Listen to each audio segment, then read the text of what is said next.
And my family didn't want me to adjust to the Austrian culture because for them the Western culture was evil.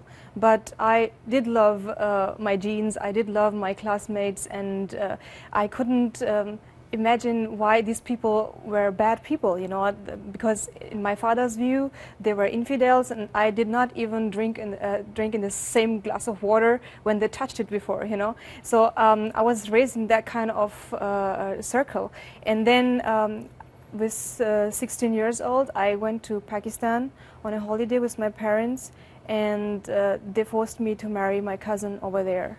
And when I refused the marriage, they left me behind in Pakistan and said, you won't come back until you marry him.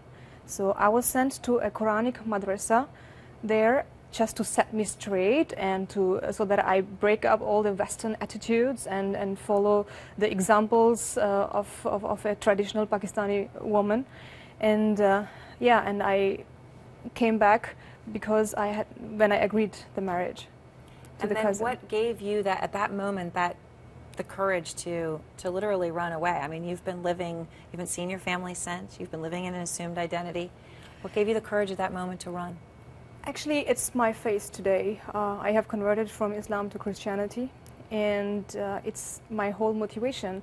I think my new faith tells me to love, and love reaches out to other people.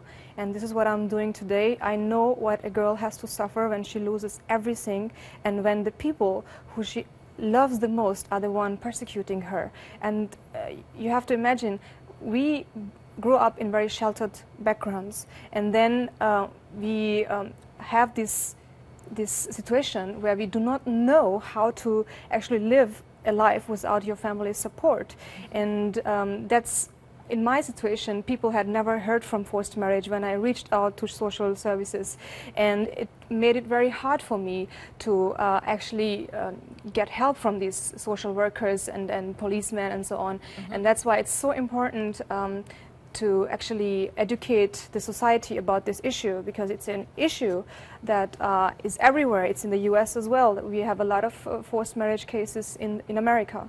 Yeah, we were looking at some of those numbers today, 3,000 at least, yes. And those are people who admit that they were forced. As to your point, a lot of women don't admit. Yes. But it seems to me sort of akin to domestic violence, in that sometimes these people, the fathers, will follow the daughters and show up. Do you know this girl? Do you know this girl? They keep looking and looking. Yes.